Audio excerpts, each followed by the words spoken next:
Dear friends, यहाँ पर हम लोग लिबरलाइजेशन, प्राइवेटाइजेशन और ग्लोबलाइजेशन की बात करेंगे क्लास 12 के लिए। सबसे पहले तो ये बात आती है कि ये हमें क्यों करना पड़ा, इसकी क्या जरूरत थी इकोनॉमिक रिफॉर्म्स की। तो ये हम लोगों ने 1991 में स्टार्ट किया, और वो भी ऐसा नहीं है कि हमने अपनी मर्जी से स्टार्ट किया, अंडर प्रेशर। 1980s के दौर में जो गवर्नमेंट का फंड है उसका बहुत ज़्यादा मिसमैनेजमेंट हुआ।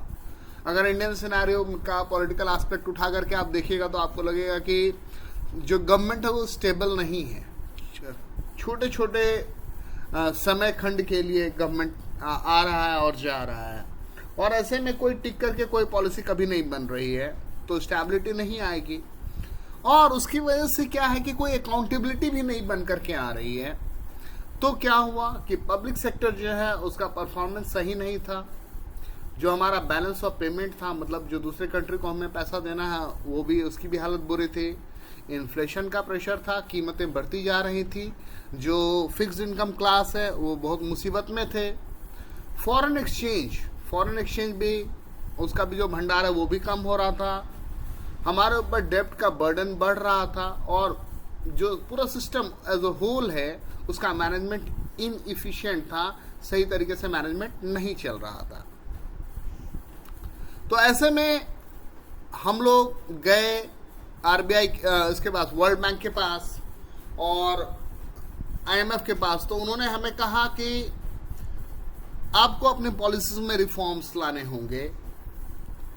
तो इसके लिए उन्होंने न्यू इकोनॉमिक पॉलिसीज को अडॉप्ट करने के लिए हमें सजेस्ट किया। न्यू इकोनॉमिक पॉलिसीज जो है उसका बेस क्या है कि वो लिबरलाइजेशन और प्राइवेटाइजेशन की बात करता है, और इतना सारा कुछ होते ही ऑटोमेटिक जो है वो आप वर्ल्ड इकोनॉमी से जुड़ जाएंगे, ग्लोबलाइजेशन हो जाएगा। तो उसका मेन मकसद था स्टेबलाइजेशन करना, मूल्यों में स्थिरता लाना, और जो इकोनॉमी में डिस्क्रिपेंसीज हैं उसको दूर करना। तो सबसे पहला क्या है कि आपका बैलेंस ऑफ पेमेंट में जो दिक्कतें हैं उसको हटाएंगे। आप फॉरेन एक्सचेंज का सफिशिएंट बैलेंस रखेंगे अपने पास। इन्फ्लेशन को और प्राइस कंट्रोल को आप रेगुलेट करेंगे। स्ट्रक्चरल रिफॉर्म्स लाएंगे जहां पर इकोनॉमी जो है वो ज़्यादा एफिशिएंट बनेगी। इंटरनेशनल कॉम्पिटिटिवनेस आएगा, जो रिजिडिटीज हैं वो हटेंगी, और जो इकोनॉमी के अलग अलग सेगमेंट्स हैं वो आपस में ज़्यादा अच्छे तरीके से यूनाइट होकर के काम करेंगे। मेन पॉलिसीज क्या था? तो मेन पॉलिसी था, पहला लिबरलाइजेशन जिसको हम कहते हैं उदारीकरण, दूसरा प्राइवेटाइजेशन जिसको हम कहते हैं निजीकरण, तीसरा ग्लोबलाइजेशन जिसको हम कहते हैं वैश्वीकरण। तो लिबरलाइजेशन का क्या मतलब है कि प्राइवेट सेक्टर जो है उसके ग्रोथ पे या उसके एंट्री में जो कोई भी रिस्ट्रिक्शन है उसको आप हटाइए। प्राइवेटाइजेशन का क्या मतलब है कि जो ओनरशिप, मैनेजमेंट और कंट्रोल है पब्लिक सेक्टर का, वो आप प्राइवेट पार्टीज के हाथ में डालिए। और ग्लोबलाइजेशन का क्या मतलब है? डोमेस्टिक इकोनॉमी को इंटीग्रेट कीजिए रेस्ट ऑफ द वर्ल्ड से। कैसे होगा ये चीज?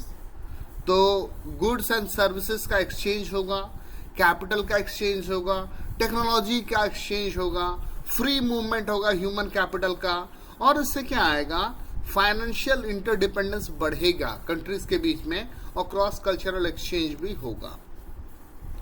Purpose of liberalisation: to unlock the economic potential of the country by encouraging private sector and multinational corporations to invest and expand, to introduce much more competition into the economy and creating incentives for increasing efficiency of operations, के कार्यों में कार्यकुशलता आए, दक्षता आए, क्षमता का सही उपयोग हो, ताकि संसाधनों का कम से कम अपव्यय हो और संसाधन जो है वो अधिकतम आपको लाभ दे सकें।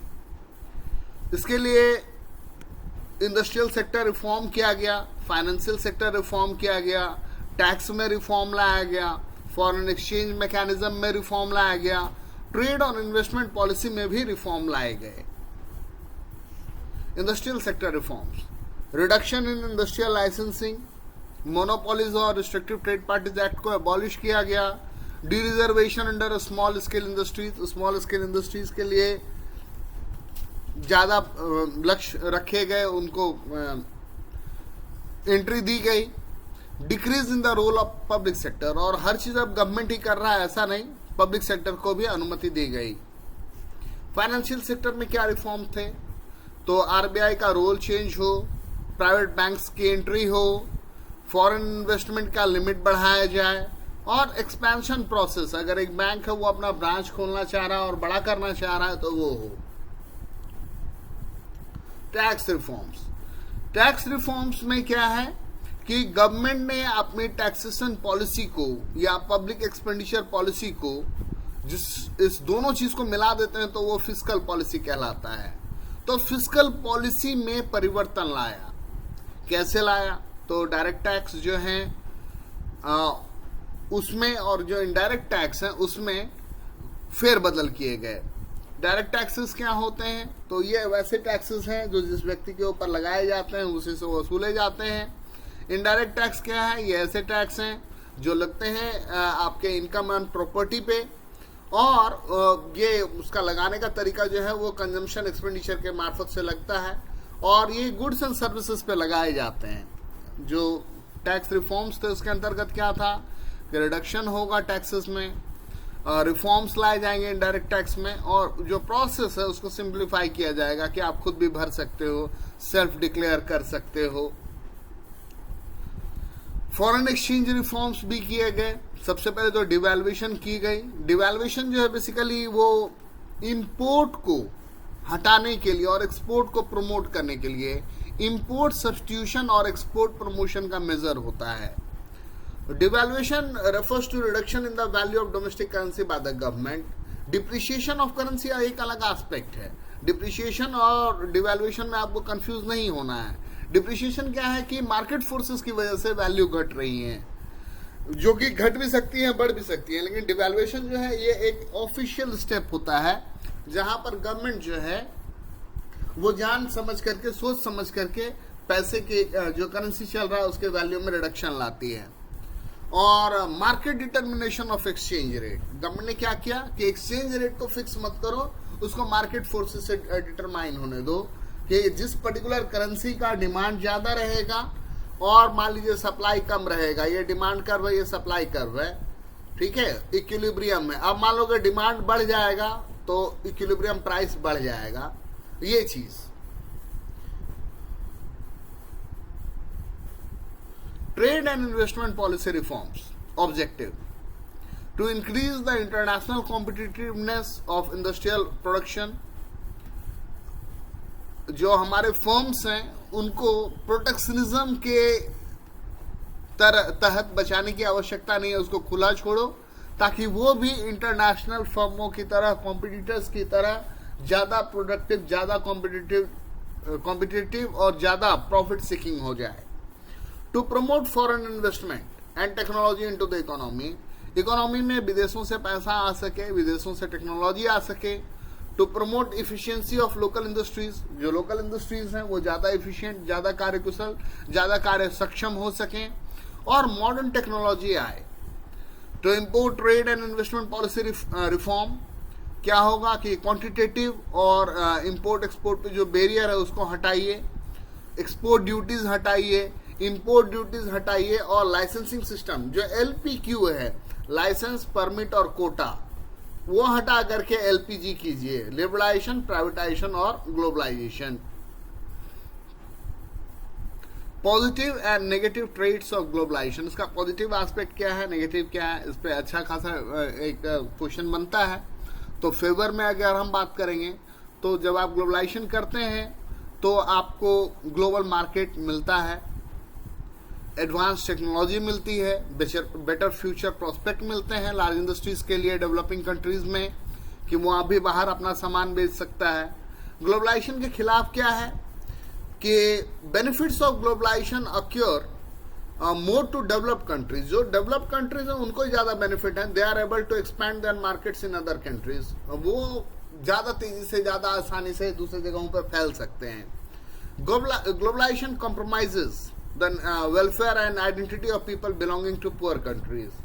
बहुत सारे ऐसे जगहों पे नेगेटिव एस्पेक्ट भी देखने को मिला है कि मार्केट को खोल दिया गया और कंट्री छोटा है, कमजोर है, तो क्या हुआ कि फॉरेन से जो इन्वेस्टर है वो आकर के गवर्नमेंट पे कंट्रोल कर रहा है या रिसोर्सेज को मैनिपुलेट कर रहा है, चीज़ों को, पॉलिसीज को अपने फेवर में मोड़ रहा है। अगर आप हिस्ट्री में इंटरेस्ट रखते हैं और अगर वर्ल्ड सिनेरियो में आपकी समझ है तो आप चिली का एग्जाम्पल देखेंगे तो आपको मिलेगा ऐसा ही, या अगर आप बोलीविया का वाटर क्राइसिस के बारे में बात करेंगे तो आपको वहां पर ऐसे एग्जाम्पल मिलेंगे कि how MNCs exploit and manipulate the system and how eight times even the government system, the government mechanism feels crippled. A market-driven globalization increases economic disparities among nations and people. अमीर और अमीर होता जाएगा, गरीब और गरीब होता जाएगा. आउटसोर्सिंग में क्या है कि जो मेन काम है आपका वो आप कीजिए, बाकी सारा काम जो है वो किसी दूसरे से करवा लीजिए. अब यहां पर हमारा क्वेश्चन है कि why India has become a favourable destination for outsourcing. India has become a favourable destination for outsourcing because of यहां पर जो वेज रेट है वो कम है, जो स्किल्ड मैन पावर है वो आसानी से अवेलेबल है, और यहां से बीपीओ और केपीओ के थ्रू नॉलेज प्रोसेस आउटसोर्सिंग के तहत record keeping, accountancy, banking services, music recording, film editing, book transaction और क्लिनिकल एडवाइसेस, ये सारी फैसिलिटीज आउटसोर्स की जाती हैं. अब हमारा अगला क्वेश्चन है वर्ल्ड ट्रेड ऑर्गेनाइजेशन के बारे में हमें डिस्कस करना है. तो बोलता है कि prior to World Trade Organization GATT था, General Agreement on Trade and Tariff, और ये 1984 में बना था जिसमें 23 मेंबर थे. बाद में 1995 में इसका सक्सेसर WTO बन करके आया.